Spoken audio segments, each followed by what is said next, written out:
Nogales, and I'm a paralegal here at Liles Parker. Thank you for joining us for this new webinar series with the Home Care Association of Louisiana. Today's webinar is entitled Data, Privacy, and Security Issues and Regulations, HIPAA and Beyond. Our presenters today are Richard Pecore and Alexander Naum. This is just a quick reminder. If you have any questions throughout the presentation, please feel free to type them in the chat box and we will address as many as possible at the end of the presentation. So without further ado, I present your speakers, Richard Pecore and Alexander Naum. Thank you, Gio. This is Richard Pecore. I am a 30-year attorney. I have been with Liles Parker for the last dozen years. I've been working on billing agreements for third-party billers for the last 5, among other things, including big box cases for appeals, both Medicare and Medicaid, and regulatory matters like compliance plans. My partner today is Alex Naum. And Alex, would you tell them about yourself a little bit? Yeah, absolutely. Thank you for that introduction. I'm Alexander Naum, and I'm Liles Parker's privacy officer. I recently joined the firm, and I'm just really excited to discuss some important topics you all should consider in your organization's data compliance program. Yeah, it's you know how it is in the HIPAA world is that sometimes you get appointed privacy officer because you were like the last one to the party. Well, it's all of a sudden you got to get a crash course in HIPAA and beyond. So Alex has a lot of good information to share today. So let's get started here. Yep. Next slide, Gio, please.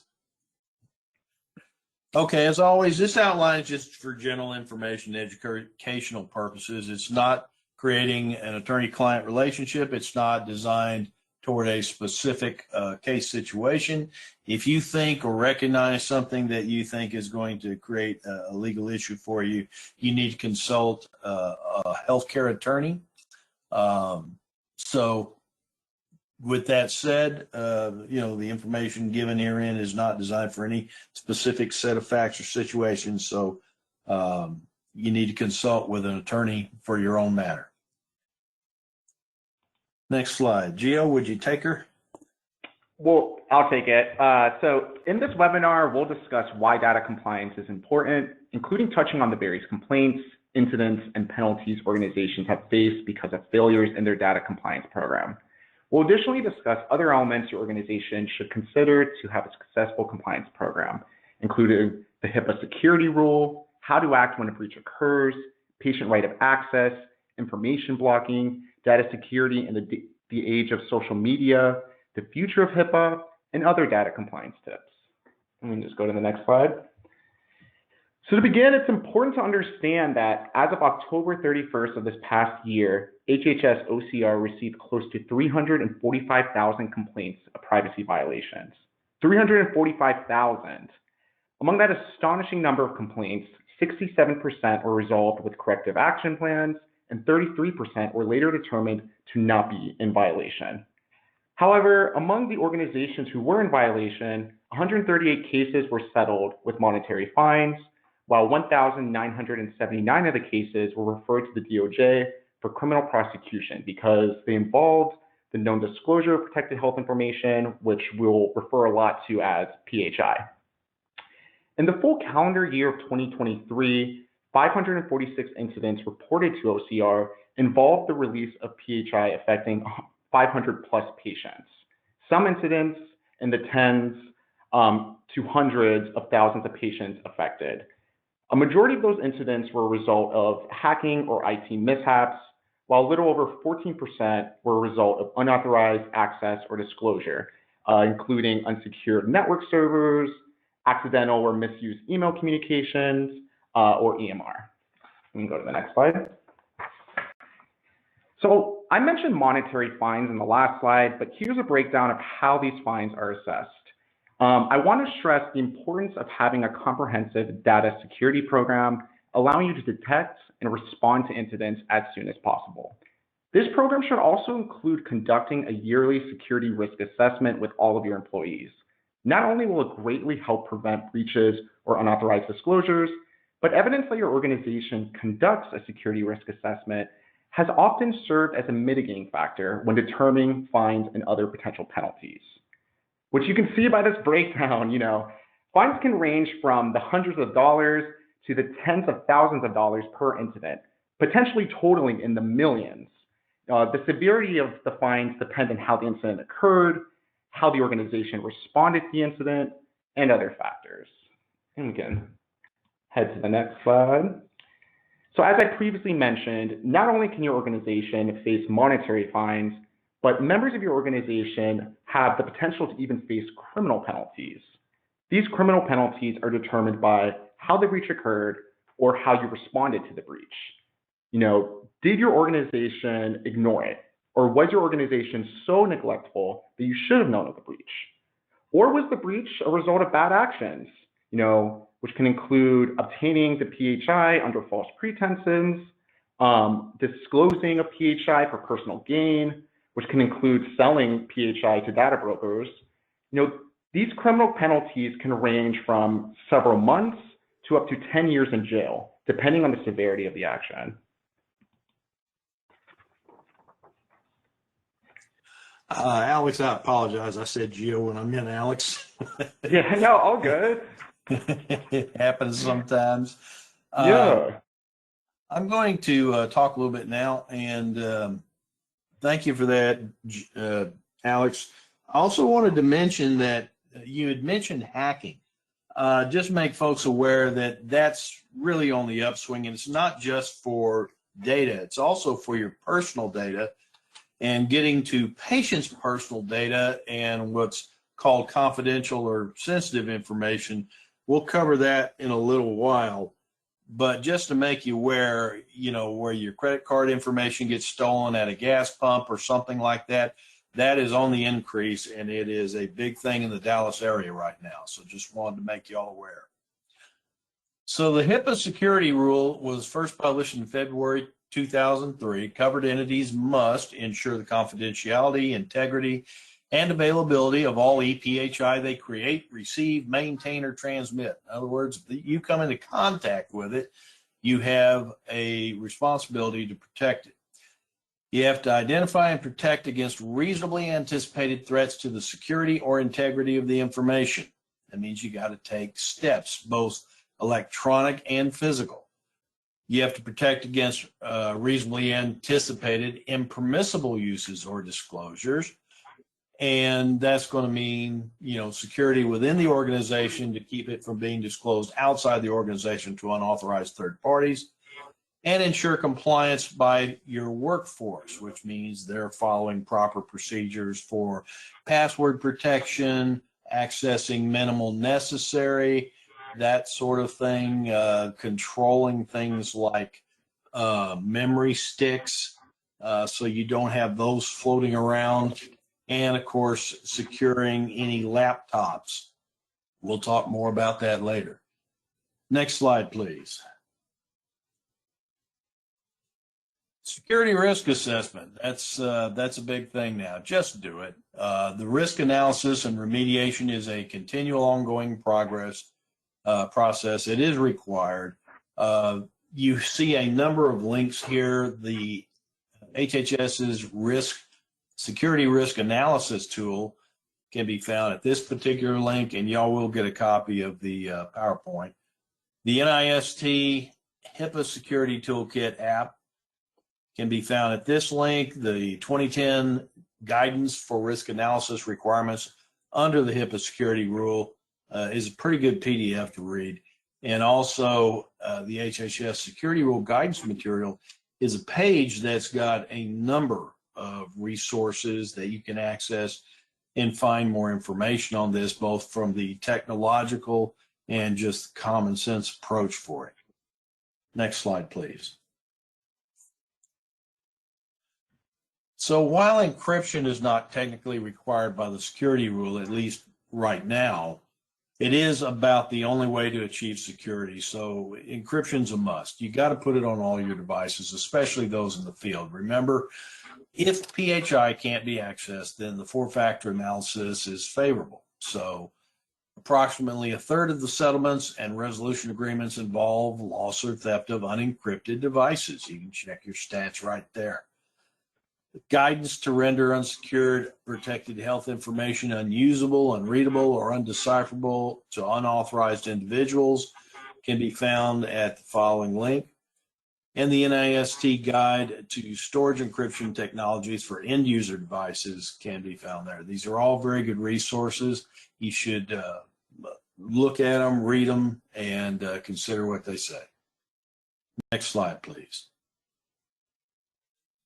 So one of the big things, we're going to talk about certain specific risks. Lost or stolen PHI is right at the top of the list.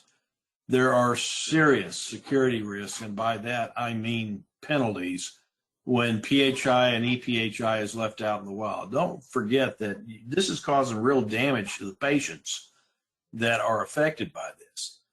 Lincare in February 2016, the regional manager of a DME provider kept patient files in his car and at his personal residence. August 2008, he moved out of that she moved out of that residence, leaving her husband. In December, the husband notified OCR, Office of Civil Rights, that he'd found files under the bed, in the kitchen drawer. 278 patients' data were disclosed. The Office of Civil Rights found Lincare did not have any policies regarding safeguarding PHI taken off the premises, and they paid almost $240,000 in fines. The University of Rochester Medical Center in November 2019, they failed to encrypt their laptops and flash drives. They were lost. It's almost guaranteed they're going to get lost, especially flash drives. In 2010, 2013, 2017, it winds up with a $3 million settlement and a 2-year cap. That's a long time to try to keep meeting compliance for failures. But, you know, when you fail to make corrections over the course of 7 years, yeah, this is going to happen. North Memorial Healthcare Center, March of 2015, a $1.5 million fine after unencrypted laptop was stolen from an employee's car. You think about it. If you got the laptop sitting in there on the seat, what's the only thing between you and a lost laptop? A piece of glass. That's not really a good security system. So let's go to the next slide. There are more than just lost or stolen PHI as far as big problems. Improper disposal of PHI. Dermatology practice permitted empty specimen containers with PHI on labels to be placed in garbage bin of parking lot. Containers were treated as regular waste. Practice will pay $300,000 in fines and enter into a 2-year corrective action plan. Y'all may have noticed that these corrective action plans are starting to get longer as part of the procedural punishment. You know, you're seeing more and more extended caps instead of just a single year or 18 months. They keep getting longer. CAP requires updated policies and procedures, training, reporting on certain events, implementation reports, and annual reports. Remember, when you get a CAP, it's not just a matter of completing the 1, 2, 3s. You have to demonstrate that you have made these changes and they are being implemented. Unsecured server, iHealth Solutions, a BA providing coding and billing services, had an unsecured server open to the internet. PHI for 267 individuals was exfiltrated. The company apparently failed to conduct a security risk analysis. That's not good. iHealth Solutions paid $75,000 in fines and signed a 2-year corrective action plan. Then you have employee snooping. Hospital security guards accessed medical records for 419 patients. Hospital paid almost $250,000 and signed a 2-year corrective action plan. And then you were back to hacking. A hacker installed malware on the Oklahoma State University's server, disclosing PHI for almost 280,000 patients. The breach was undetected for almost 2 years. OSU was fined for failing to conduct security risk analysis, implementing security incident reporting system, and failure to provide timely breach notification to the patients. They paid almost $1 million in fines, $875,000. So there are consequences, and there are big consequences. It's a lot easier to contact a security IT company and help you get these things in place. So make sure you do your security risk analysis, or make sure you contract someone who can do it for you, and then get a plan in place. Next slide, please. HIPAA breach notification rule, 45 CFR 164.408, impermissible use or disclosure is presumed to be a breach unless the covered entity or a business associate show low probability the PHI was compromised based on analysis of 4 factors. The nature and extent of the PHI involved, was a low-level PHI, including the types of identifiers and likelihood of re-identification. In other words, was it just a name? Was it a phone number? What was it? Unauthorized person who used PHI or to whom disclosure was made. Maybe it was a family member from someone who took some work home. Whether PHI was actually acquired or viewed. Well, the breach happened, but nobody else actually saw it. And then the extent to which the risk has been mitigated. Did you jump on it right away, or did this thing, like the previous case, go undiscovered for 2 years? The time limit to notify patients is 60 days. It's something to keep in mind and remember. Next slide, please. So major issues for breach notification penalties, the notifications to patients and reporting of data breaches. President's Health 2017 had a $475,000 fine for a 42-day delay in reporting. You think about that. That's a month and a half. They waited that long, cost them almost $500,000. Centera Health 2019, they had over a $2 million fine, almost $2.2 million, for failure to properly report the breach, even after Office of Civil Rights explicitly told them to do so. So that's just dumb. You got to have a responsive officer who's going to actually do something when there is a breach. So consider who you're appointing. Next slide, please. So on top of all that, states attorneys general are getting into data security and breach notification prosecutions, and that's a big deal. Aviana,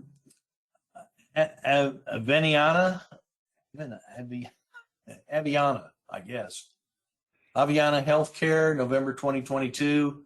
Home Health Agency experienced phishing attacks, over 600 emails. In July 2019, the HHA discovered some employees' accounts were hacked in August and notified affected patients in February 2020. Well, think about how long that was. That's 6 months. PHI for over 4,000 patients and employees was exposed. The Massachusetts Attorney General stated HHA security program did not meet the requirements of the Massachusetts data security regulations. And that right there is important because there are more and more states passing these laws. Texas is the 11th state to do so. We just did the same thing. Aviana was going to pay a $425,000 settlement and implement comprehensive information security program. Corrective action plan in this case is going to be 4 years. The breach also led to a class action suit by affected patients. That's 4,000 patients. That's a lot of money. They might not be around to survive it. Well, I just did something and it's too big for me to see. My screen just got huge. Oh no, Richard. I don't know. Do you want to reopen it? Well, I'm not sure how to reduce the size. Oh, that's what happened. Zoom went to 400. Oh no. Sorry about the technical difficulties, folks. Okay, here we go. All right, I bumped the mouse for some reason. Okay, Retrieval Masters Credit Bureau, doing business as American Medical Collection Agency. AMCA collects small balance medical debts. Between August 2018 and March 2019, they had a breach of systems. 1.4 million Texans' data was exposed. It's 7 million people total. 41 states' attorney generals sued. AMCA agreed to a 7-year corrective action plan implementing information security program, including the hiring of a CISO and paying almost $3 million in fines. And Equifax, Texas, collected almost $11 million as part of a nationwide $600 million settlement from breach exposing personal information for approximately 145 million Americans. So there are penalties, there are corrective action plans, and the attorney generals are getting more and more active, and it's not just one of them. You see the 41 there sued in just one case. You can assume virtually every attorney general is getting involved with this. Next slide, please. Patient rights to restrict disclosure, that is something that still exists. And sharing information with family members by a physician or attending physician is okay if the patient doesn't object or if they agree. 45 CFR section 164.510 subsection B.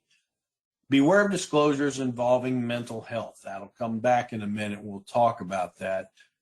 If patient is incapacitated, provider may share information with family members if in his or her professional judgment the provider decides that the patient would not object and or it's in the best interest of the patient. Remember that disclosure is always restricted to the minimum necessary. And Office of Civil Rights guidance for providers can be found at that particular link right there below.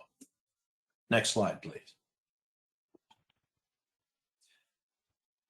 Patient right of access, OCR Patient Rights of Access Initiative, 45 CFR 164.524 grants patients right to access health information in designated record sets.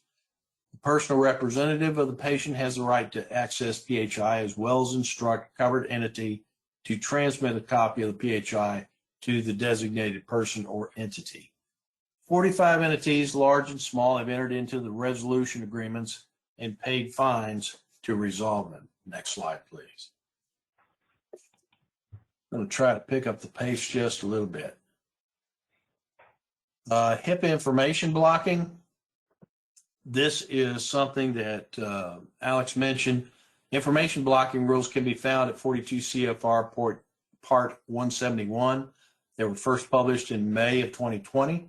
21st Century Cures Act, which was passed in 2016, authorizes OIGs to investigate and impose new penalties for information blocking. May 2020, the ONC published rules defining information blocking. That was first published at 85 Federal Register 25642. EPHI is electronic protected health information. It's the same thing as PHI, only in electronic form, and that means any electronic format.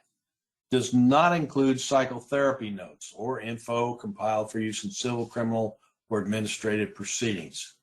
Information blocking is a practice that is likely to interfere with access, exchange, or use of the EPHI, and healthcare provider knows such practice is unreasonable and likely to interfere with, prevent, or materially discourage the access, exchange, or use of the PHI. Creates a number of, the statute creates a number of exceptions, including individualized assessment of risk of harm by licensed healthcare professionals who have clinician-patient relationship with the affected patient, and the same type of harm as when a covered entity denies access to PHI. Between April 2021 and February 29, 2024, OIG received 920 claims of information blocking, 62 of which were from patients. So it's saying that's on the upswing. Next slide.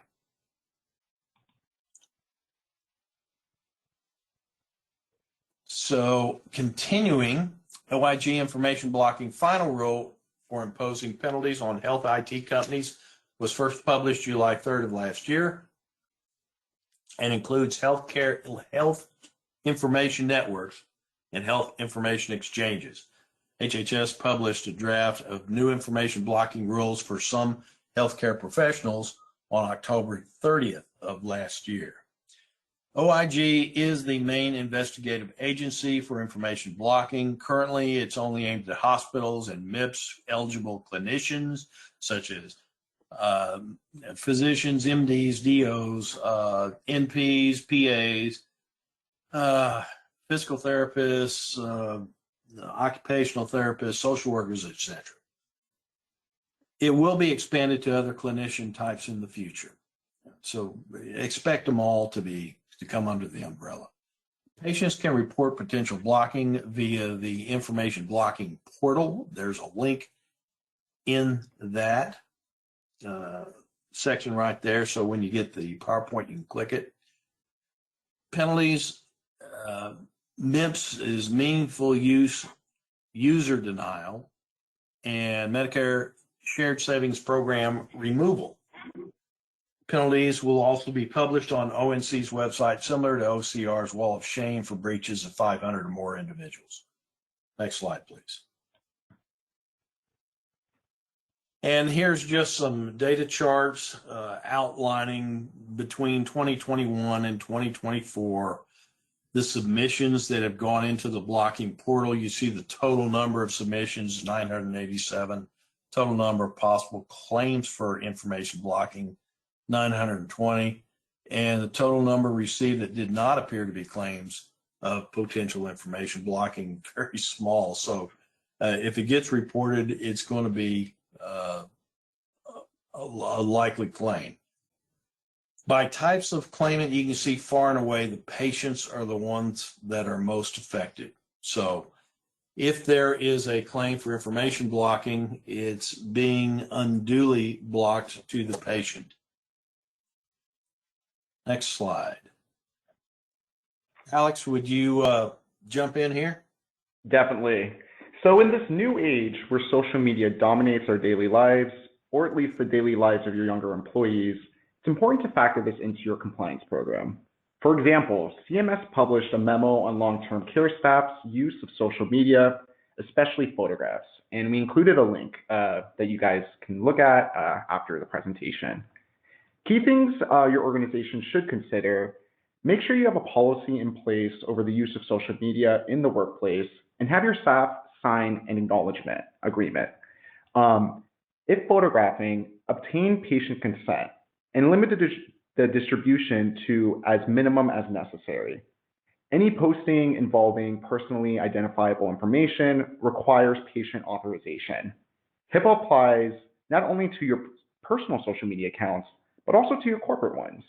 Therefore, monitor all of your channels, and you could do this by setting alerts, whether your entity name is being used or hashtags are being mentioned, to really just track how social media is being shared and how it's being connected to your organization. And finally, beware of responding to online reviews, especially negative ones. And we're going to get into some pretty bad examples of organizations that have very much improperly done this in some of our later slides. But we'll go to the next slide. So here are some more considerations regarding social media use. This is for nurses specifically, but it's also applicable to other industries interacting with PHI. So some key things to kind of pay attention to: never transmit individually identifiable patient information. Understand that social media posts can be viewed by the public as a whole. Take advantage of privacy settings on your electronic devices, and seek to separate personal and professional information online. Never commingle them together. Bring content that could harm your patient's privacy rights or welfare to the attention of appropriate authorities, and participate in developing, again, institutional policies that govern online contacts.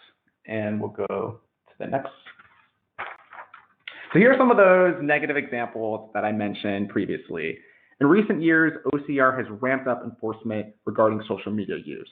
In 2016, a sensitive image of an Alzheimer's patient was posted on the social media app Snapchat. And even though the image was only up for 24 hours, the offender was sentenced to 30 days in jail. In 2022, after responding to an online review that involved the disclosure of PHI, a practice had to pay $23,000 in a settlement, and the offender had to pay $50,000 in a civil monetary penalty. So it was just two separate penalties that were imposed. In the past year, a psychiatry practice paid $30,000 in fines and entered into a 2-year corrective action plan after responding to a negative Google review and disclosing the patient's PHI. So again, really be careful when responding to negative Google reviews. All of this is displaying the importance of factoring in social media use in your data compliance program. We'll move on to the next one. So we are nearing 30 years of HIPAA. That is older than me, but in those 30 years, technology and the internet has greatly expanded. To respond to the changing times, the government has changed how HIPAA is enforced, including enacting the privacy rule in 2000, the security rule in 2003, the high-tech regs in 2013, and more recently, OCR has proposed a new rule in 2021 that will likely be published later this year. The proposed language would expressly permit covered entities to disclose PHI to home and community-based service providers that provide or coordinate health-related services that are needed for care coordination and case management. The proposed language expressly permits individuals to direct sharing of their ePHI among providers to coordinate care. This would eliminate the need to obtain patient acknowledgement and receipt of MPP, which is Notice of Privacy Practices. But again, that has not been enacted yet, so just be on the lookout for that to be enacted. So in addition to federal health privacy law, most states have additional requirements. In this slide, we attached a resource to aid organization in learning of laws within your state or states of businesses, because you may have multiple states that you interact with. This resource is an interactive map where you can click on any state and then be provided with a list of various privacy laws within that state under the section Topics Comprehensively Reviewed, and then within the subsections Health Information Technology and Privacy and Confidentiality. But it's important to remember this should not be used as a substitute for legal aid, nor should it be used as a comprehensive source when creating your data compliance program. We'll move on to the next slide. And that's really a visual representation to kind of just outline how the federal requirements under HIPAA are really just the floor, and state laws on health data privacy can add additional requirements that you must consider in your organization's compliance program. So for Louisiana specifically, state health privacy laws include the Confidentiality of Medical Information Act, which sets limits on the disclosure of protected health information related to diagnosis and treatment of patients. It also includes the Hospital Records and Retention Act, which sets rules regarding patient right of access to hospital records and the length of time that the records must be kept by hospital facilities, including a lot of other rules too.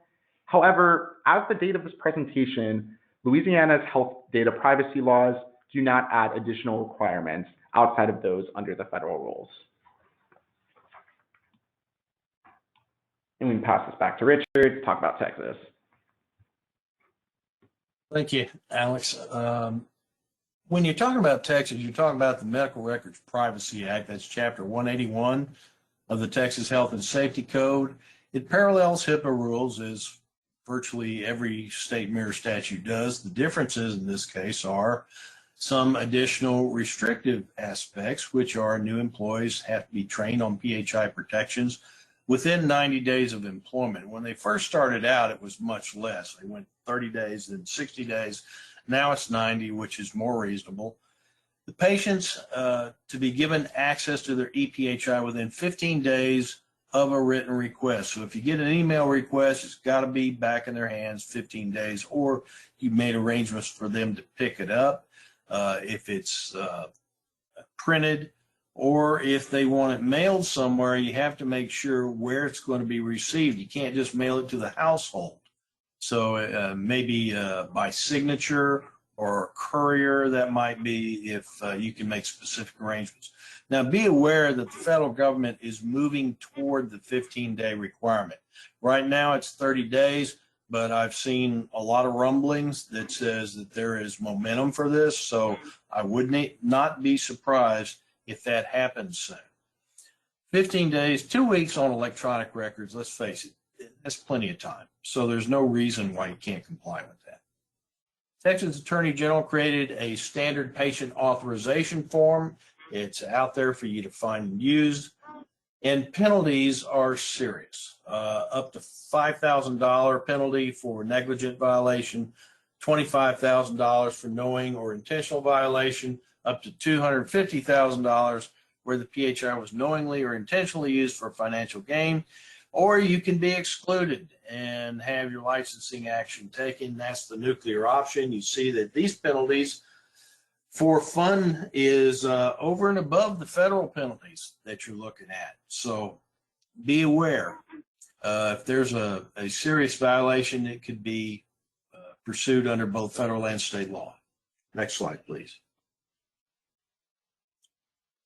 Other Texas privacy laws are going to include the Texas Identity Theft Enforcement and Protection Act, which was recently passed, Texas Business and Commerce Code, Section Chapter 521. It is not limited to PHI, but rather includes sensitive personal information. This could be financial, this could be other types of information, it could be school records, it could be a lot of other things. So it includes certain identifying information beyond PHI. It must report data breaches to the Texas Attorney General within 30 days or 200 if 250 or more individuals are affected. There's the link. Affected individuals must be notified within 60 days. So 30 days notify the Attorney General if it's over 250 people. Otherwise, you have to notify affected individuals within 60 days. Next slide, please. Then we've got the FTC red flag rules, and that's for identity theft. This has been around for a while. State laws on data privacy go beyond PHI. 2018, California had their Consumer Privacy Act. 2023, Virginia passed one last year. So did Colorado, Connecticut, and Utah. So did Texas. This is called the TXDPSA, the Texas Data and Private Security Act. Sometimes I think, the only reason they don't have even longer names for these is because they can't figure out a way to make the acronym spell something. It became effective, or will become effective, July 1st of this year. Now, this applies to all companies conducting business in the state. That's going to affect everybody, including third-party billers. Exemption for small business is defined as less than $19 million in revenues for home health organizations. As I said before, Texas is the 11th state to pass such a law, and the TXDPSA's definition of sensitive information includes, this is to give you a better idea of what does sensitive mean, a consumer's racial or ethnic origin, religious beliefs, mental or physical health diagnosis, sexuality, citizenship, immigration status, genetic or biometric data, children's data, and precise geolocation data. Consumers have the right to access, correct, delete, and obtain a copy of their personal data, and also to opt out of the selling of personal data and or sharing of personal data for targeted advertising. You're starting to see this. Remember the opt out now, the thing that says allow cookies. The default thing on the internet is going to be if you click accept or yes because you just don't want to bother with any more clicks, you're going to be allowing them to do all that. You need to go to the opposite button, which is not accept, but whatever it says, like check your options. And usually it's just one more click. And then you want to select only minimum necessary. And you can restrict some of that information. Next slide, please. So tips and best practices.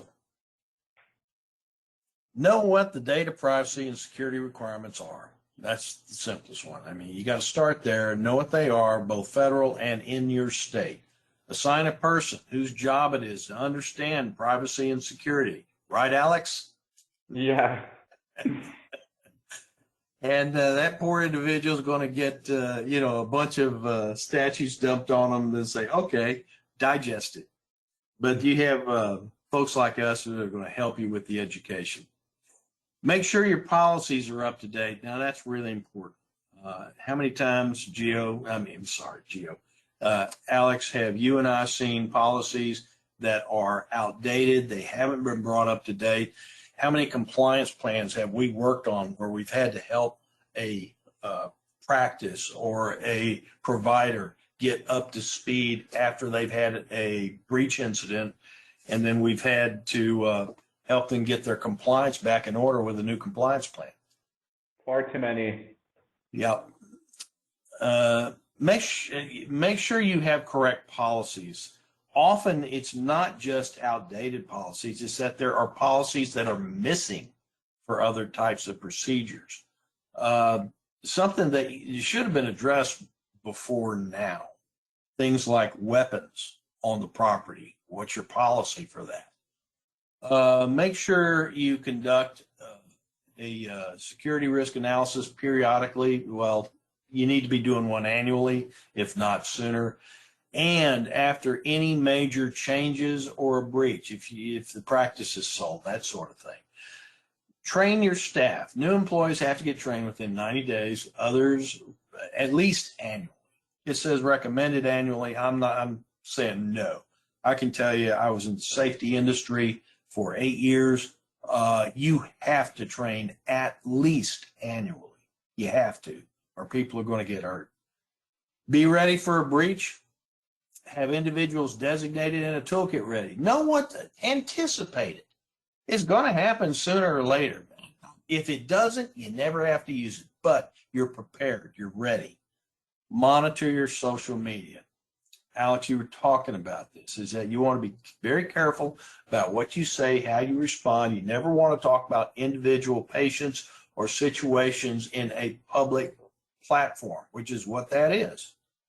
Yep. Purchase cyber liability insurance and make sure coverage is sufficient.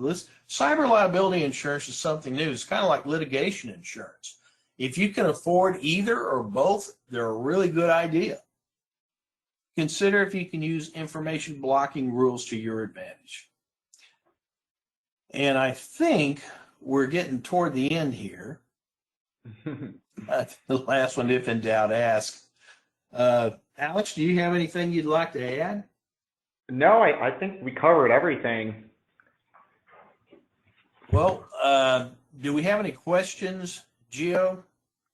So it looks like we don't. We can wait for some people because we did finish a little early.